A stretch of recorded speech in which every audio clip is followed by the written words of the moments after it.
Check, check. Turn everything on. All right. Let's see. Let's make sure everything's working.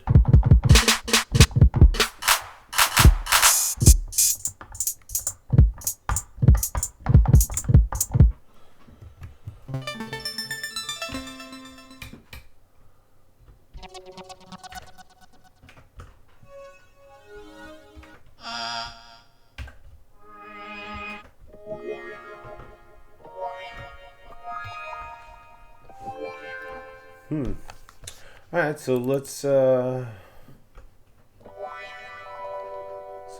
Ableton here.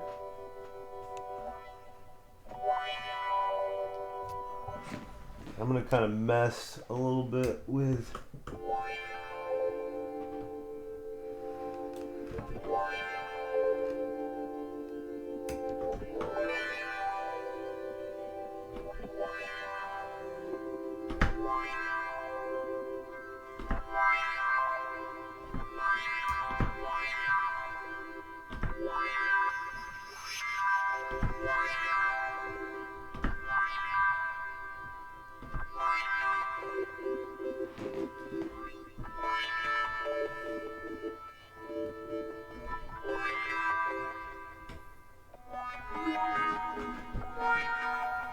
you see how it sounds lower.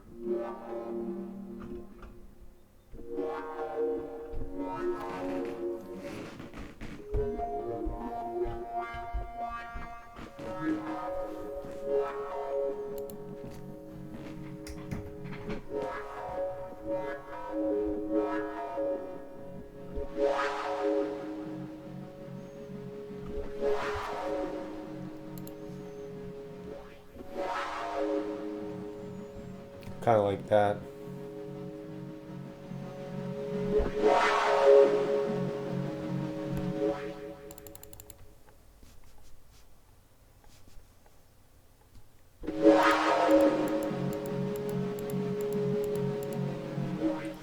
So yeah, it's gonna be a little faster here. Put this on, put our metronome on. Got everything ready.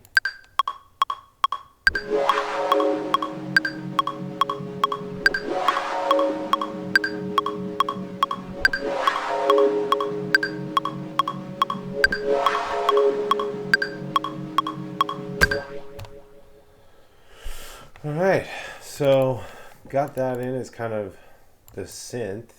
And we can turn the record off on this. And I'm gonna make a drum rack in here. We're just gonna search kick. Got a bajillion kicks in here. That one's pretty cool. And then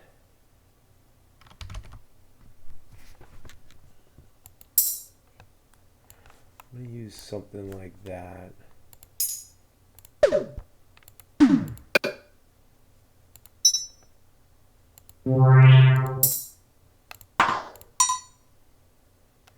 Maybe that too. And a snare. Let's go down here.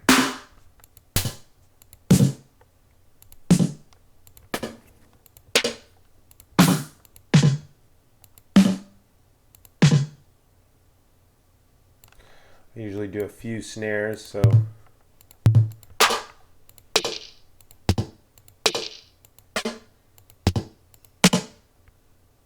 that one's pretty good too.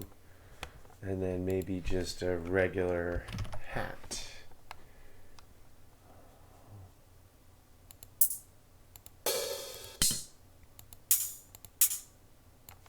Something like that.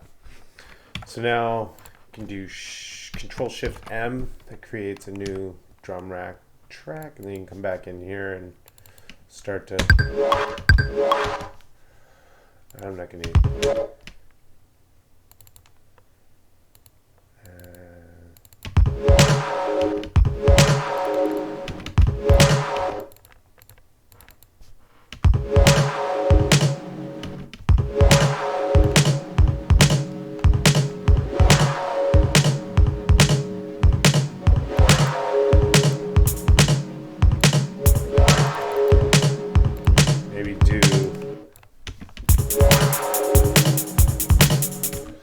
And then for this hat, I might you could fade it out,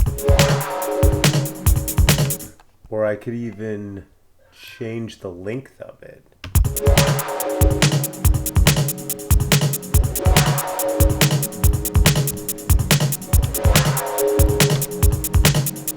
That'll really change how it sounds. And then go back to 16th notes.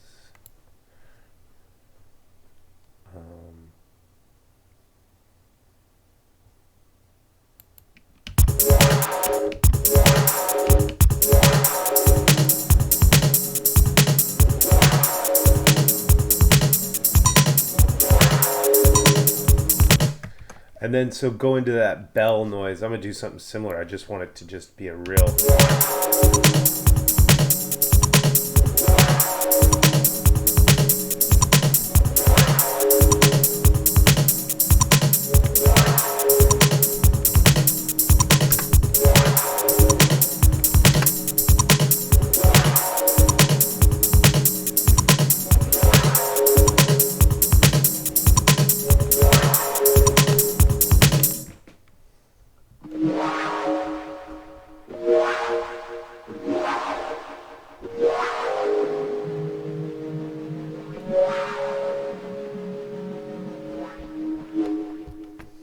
Maybe.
So I'm just trying to work out a baseline here using some of those same notes.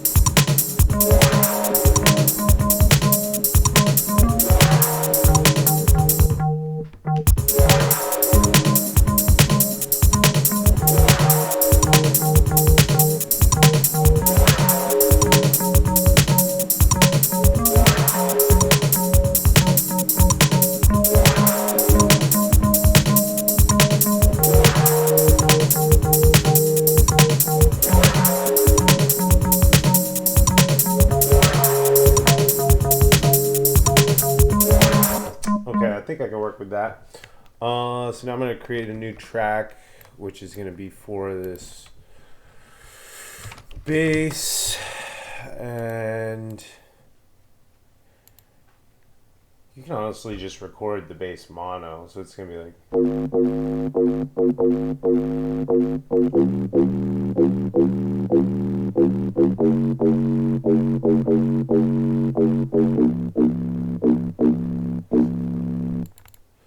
So...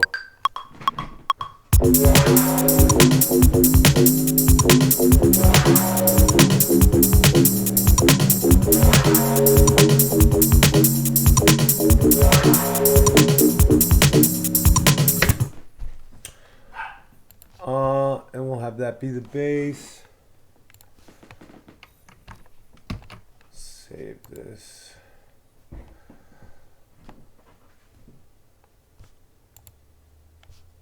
It's having a little trouble getting in here. I don't know why.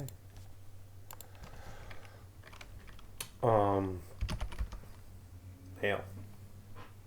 Mail's still having to go out. And then, yeah, I'm gonna color these. I don't know why it doesn't let you select multiple. Also, if I change the color, anyway, it's beside the point.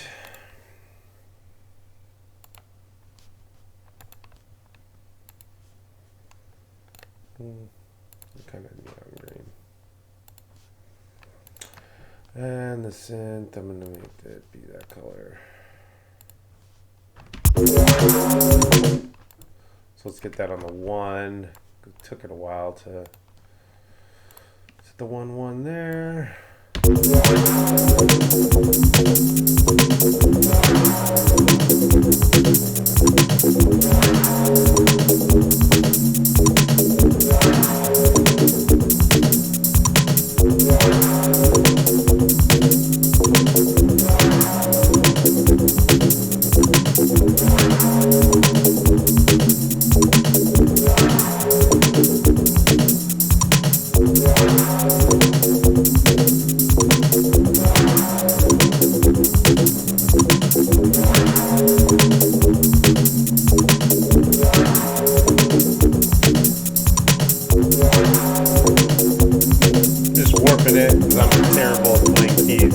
Something I'm working on.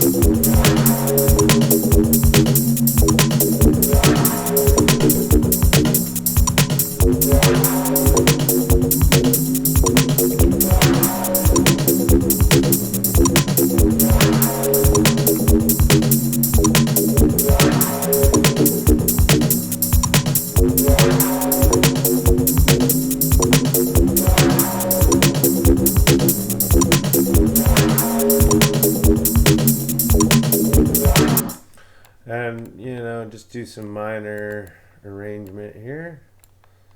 Probably wouldn't have all this come in until the second bar. And this is kind of sounding a little drum and bassy, which is nice. So I'm gonna move this down. And so I might use some tricks to kind of bring in that bass. So like take like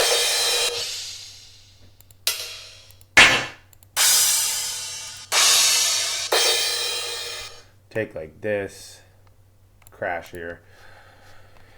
And you know, this gets used in all kinds of different music, but I feel like they definitely use them in drum and bass all the time. And I'm going to reverse this sample and bump it up right there.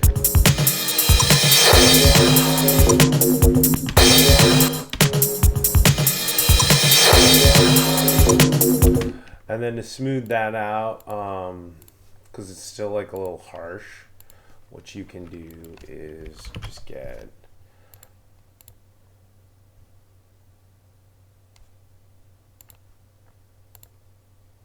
Pong, put this on there. This is like a really old, and then you might even want to do this because it's a really sharp noise. So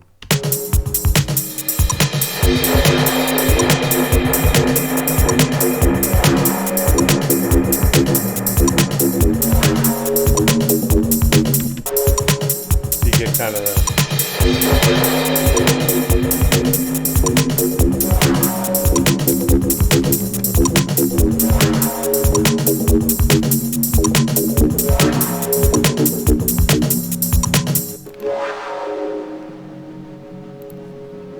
I might turn the grid off to get this like perfectly on. And you can turn it back on when you're done.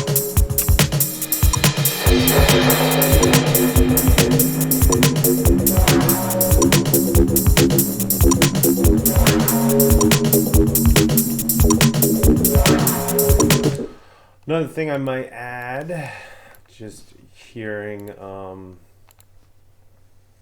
some really fast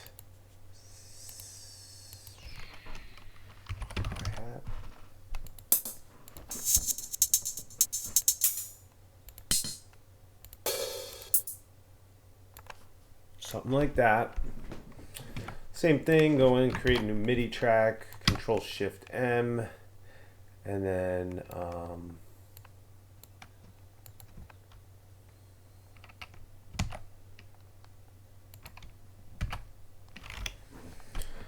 and just, you know, have these come in and just take over this.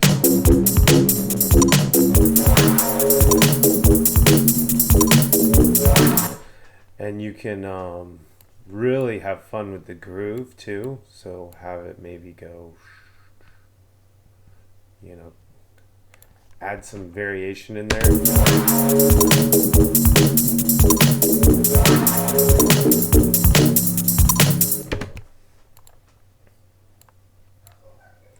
And then I'm going to go back to one bar, a little easier.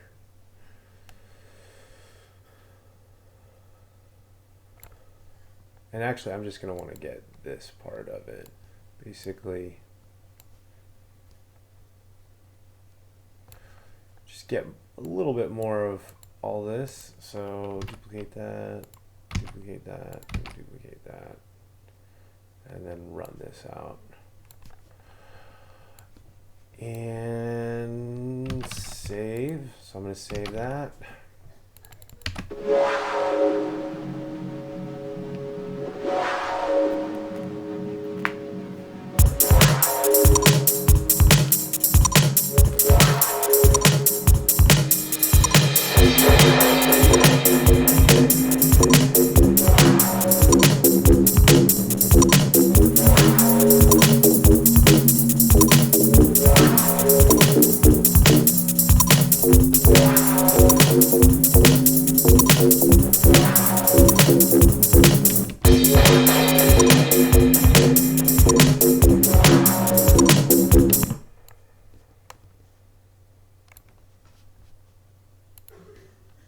This weirdly doesn't start even on the one.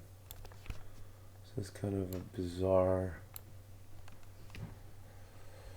Anyway, let's go. Let's try to fix that.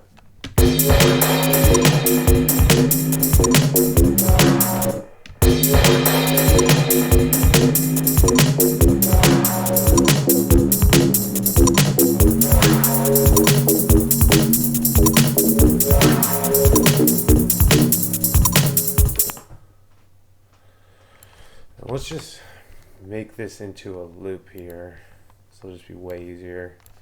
I think it should work now. It just got a little off there. So save. These are CL hats. Yeah, this is just a crash.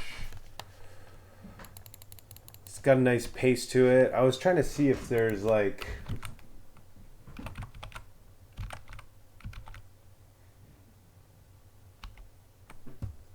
see what E-Bass Modern does as an EQ.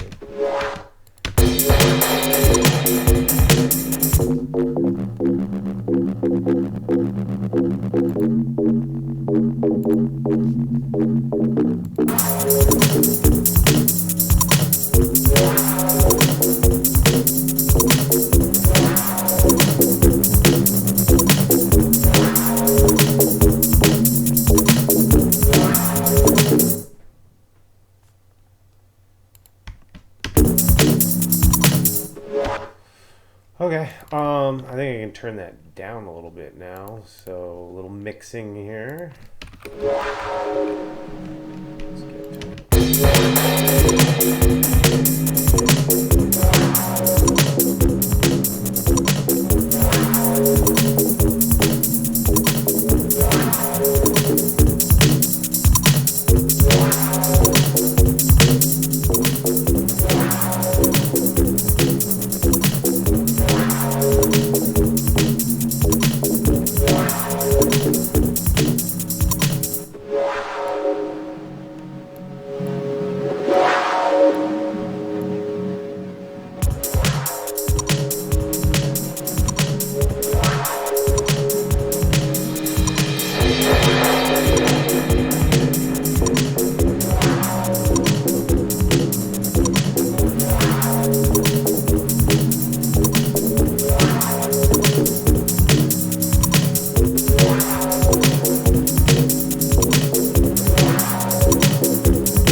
using the one of these ones in here.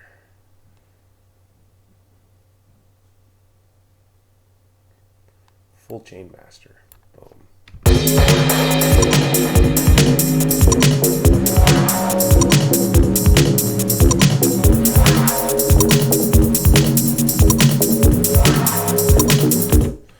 Alright, so I think that part's done. Sounds good to me. Sometimes it doesn't need much of anything. So there we got that.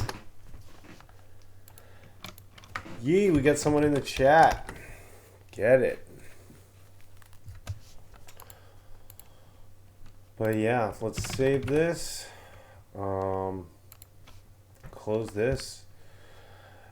Let's open up some Touchdesigner. I saw someone doing some really cool stuff with cubes, so I'm gonna try to do some crazy cube stuff animation here. So it's loading up my default. Let's go in and we're calling this male. And shout out butt naked. I love it. Let's put this in. I think it's in this drive. Call this male. And let's save that. And now I'm just going to set up a quick camera, geo, and light, and render. So that's like your simple geometry setup in Touch. And then I'm going to go into, boom, just turn it on max for all this stuff. Again, I don't know if it does anything. I really don't. I don't know if anyone does. 1080 by 1080, because that's the that's what Instagram does. And then, because I'm thinking I'm going to do it via instancing here, I'm going to delete that and put in a box for my geo here. And then I'll run that into a null. And then you can enable that. And then save. That's what I'd recommend. And now I'm trying to think of how I want to set this up.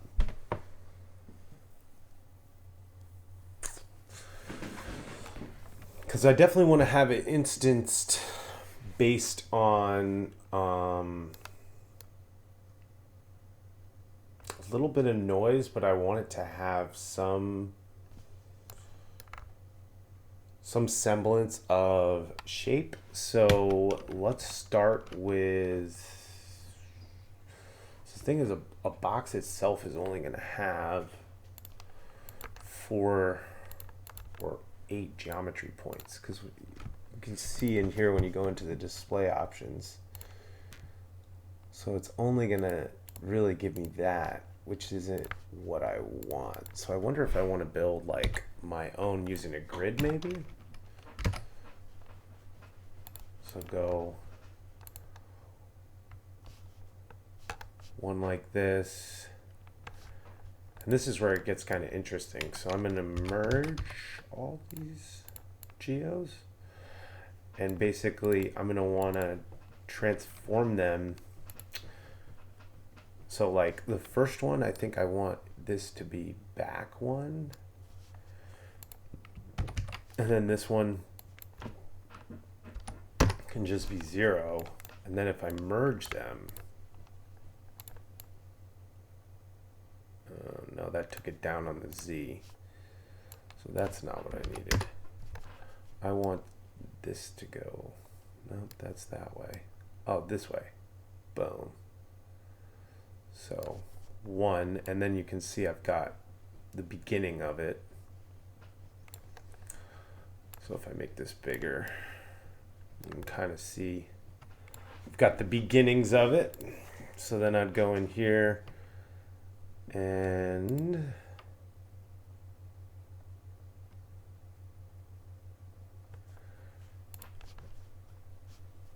do another one, but instead of this one being here, for one, I want to rotate it, so I add a transform.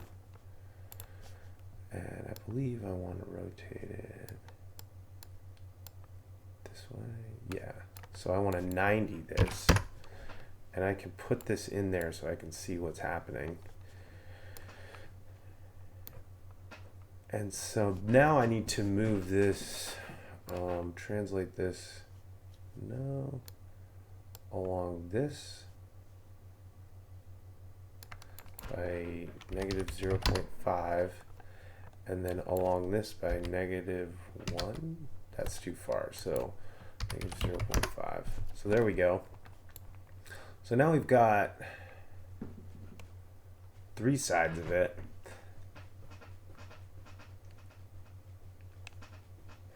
But if you look at the display options here, and you look at how much more points there are, you can see why I'm doing this, because now when we go to instance this with the little bit of noise, these will all be cubes, cube shapes.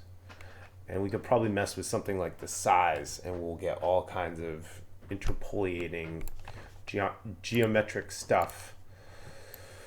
So basically we just want to copy this one, and we're going to plug it in, and we just need to figure out how to transform. I think it just goes 0.5. Yeah. And now we've got a cube with no bottom or top.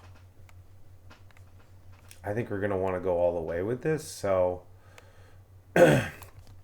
what we can do is just copy and paste this in there.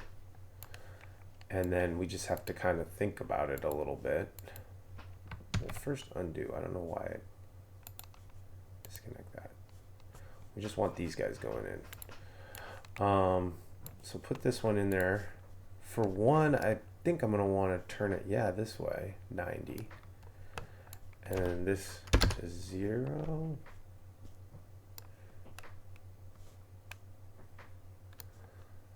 That's all of it at 0, and I guess it's got to move.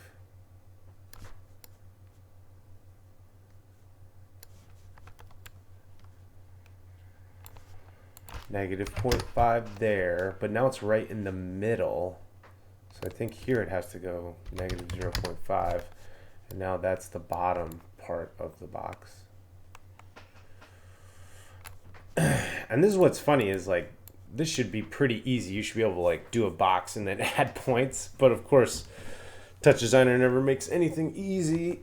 But then other stuff that's really hard to do in other programs is super easy. So it's kind of like, it's got a bit of a trade-off.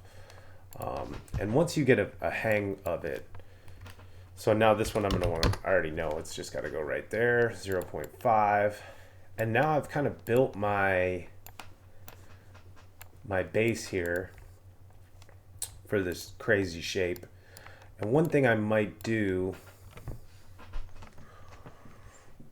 I'm going to put this to a null, and then we'll start to think about the next kind of steps of what we want to do. So like I said, I want it to have a little bit of noise, which actually, if I just insert some noise, I think, because it has so many.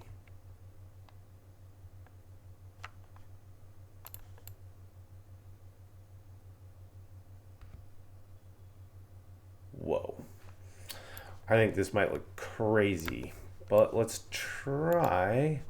So what we're going to do is go SOP2, and we'll put this into, we should put it into a merge, because I know I'm going to want to add something in there.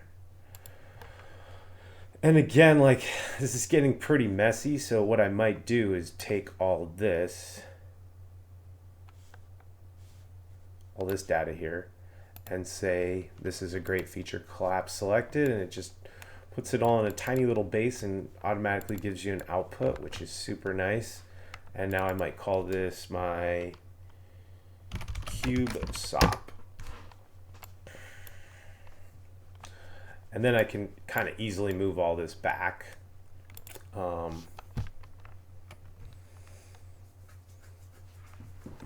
And that's our merge there. And then I'll put a null, which will be the final one, which we'll use for instancing. Let's move this back even more. And so when I go into here, you'll start to kind of see what this is gonna look like.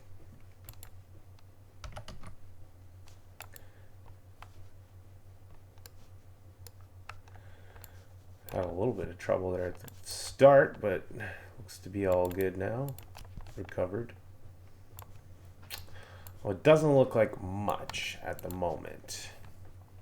But that's because I don't have any rotation. I just have cubes on top of cubes, basically, with no distinction of what anything looks like. But I can tell it's going to look cool. I already know. Pattern. I've been really loving using this. You can do random, which is awesome. And then I can change my amplitude to something like 5. I can go in here and do a limit and just quickly hit positive only. And then you can take that and we can merge that in. Well, and I need to name, so we'll say SX, because they're going to be cubes. I still want them to be cubes, so I'm going to use that value for all 3 things. Looks like that made it super huge. So again, maybe I don't want to do 5 as my amplitude. Maybe I do. So how many points are there in this? 2,400 points. Okay. Let's go back and do 1. Okay, there we go. Starting to see some of the shapes emerge. One of the other things you can do is, yeah, this is where it's going to get wild. We can mess with these RGB values. So I could have a wave here. That's for my R channel. Do one for green, but change the period to 2 or even 4. And then change this one to my blue channel. And again, we could go through, because these will all go to negative. But if I put a limit on it and force all those values to be positive only, that will fix that. You can even see how it changes the sine wave. And then I could animate this. Well, I'd want this one to be what, 8? We'll slow it down even more. And then you can abs time dot seconds. And you could change the way they're interacting with that too. Have that one going half the speed, one going a quarter of the speed. You might merge that in, and then you can start to see how some of that color stuff is affecting it. The other thing is the one that I saw, it was off. It was kind of like this and a little bit like this, and that's kind of what I'm going for. And now that I've run that in, I can go to instance 2 and we can see what it sort of looks like.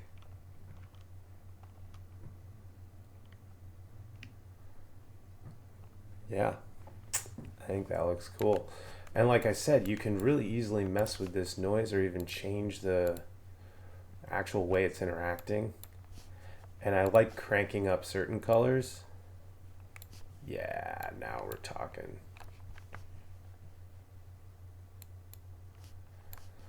So yeah, that's effectively what I was trying to do. And then you can mess with your noise as well, which is in here.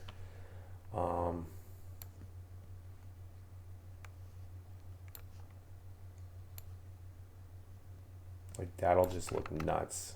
I'm sure this looks crazy. That might be too crazy, but you know, messing with different stuff will kind of change how it interacts. That makes it a little calmer. I still like it though. It's like, it looks like an energy cube or something.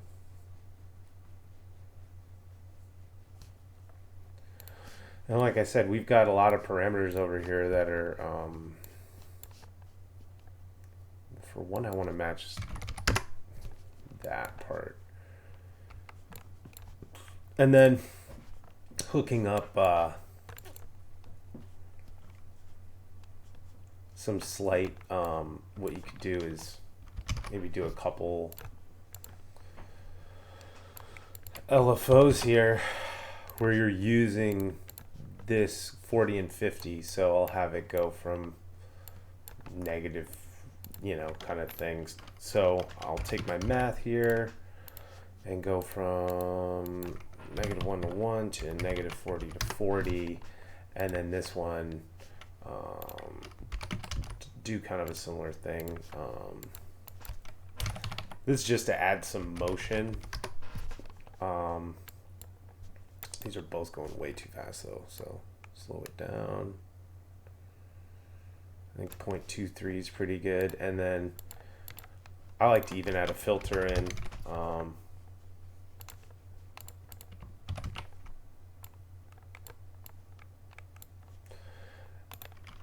And then send that to a null, and then you can have, you know, ooh, whoa, it went up. The camera will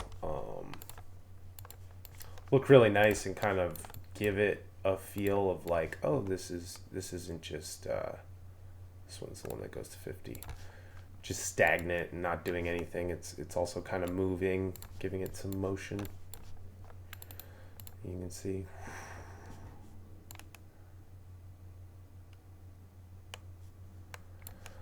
But for this one, I might give what type of background should we do?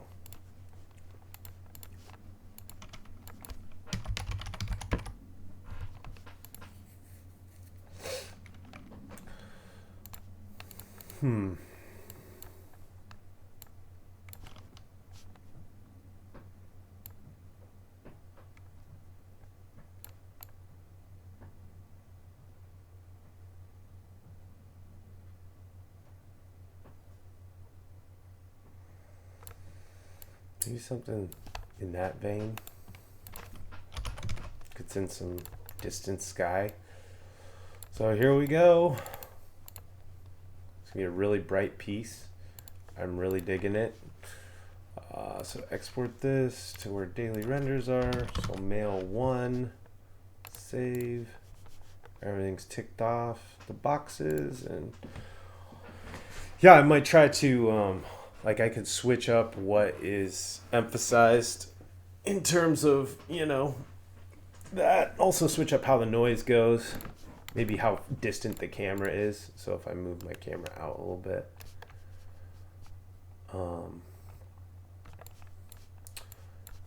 and also, like I said, I can go in and change size and stuff too pretty quickly. So that did do this as a second pass here, kind of a different look.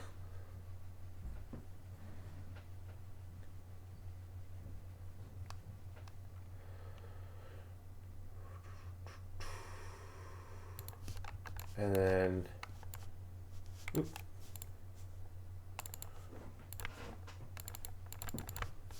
don't know why that happened. Take it back down to 1. And bring this way down. Send the blue way up. And we'll do like a blue version. And then for my noise in here, I could add some harmonics and lower the period. So it'll look a little bit more crazy. And then probably bring my camera in a little bit. Have this be my third pass. And yeah, this turned out really good. I'm happy.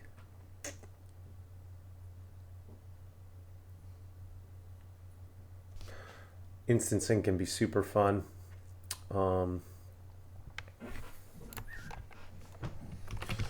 So save that. open up Premiere.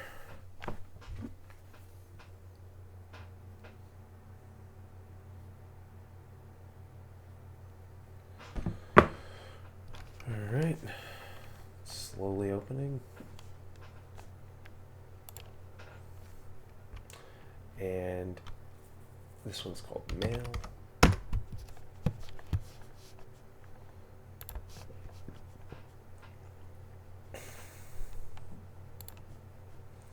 We'll drop our 3 renders in. Final audio stuff. Oh wow. But yeah, I want this to be like somewhere in there. So I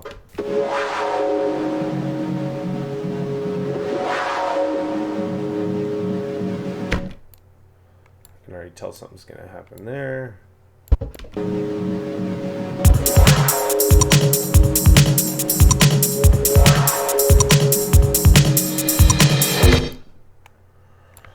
Close it out with this last one. I did kind of miss it a little bit here, so let's go in tight. Yeah, there I can see just where I want to be.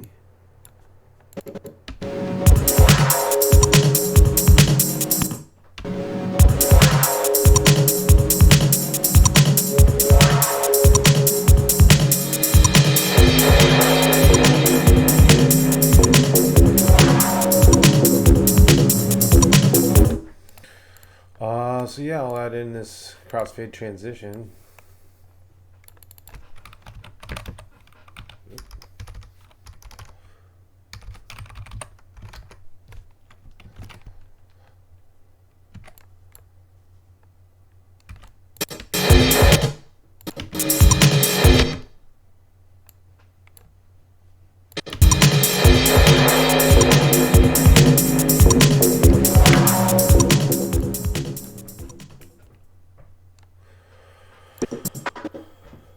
Okay, save.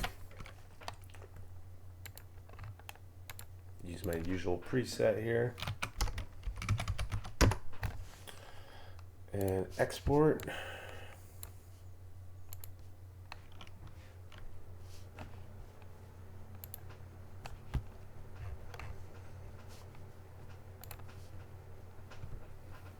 And yeah.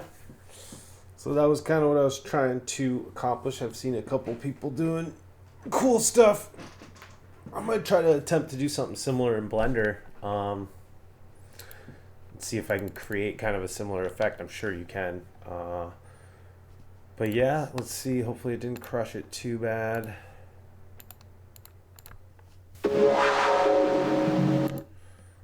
I'd say that's pretty damn on point with how I wanted it to look. It's a weird like stutter step in there, but I think it's cool and it's kind of different. This one came out really good. I should have maybe done all 3 of them like this. But anyway, you get the idea. Thanks for tuning in. This will be up on the YouTube, which is right there down on the old screen. Oh, there. Yeah, there. And yeah, this post will be up tomorrow on the Instagram. So thanks so much for tuning in, and I'll see you tomorrow. Peace.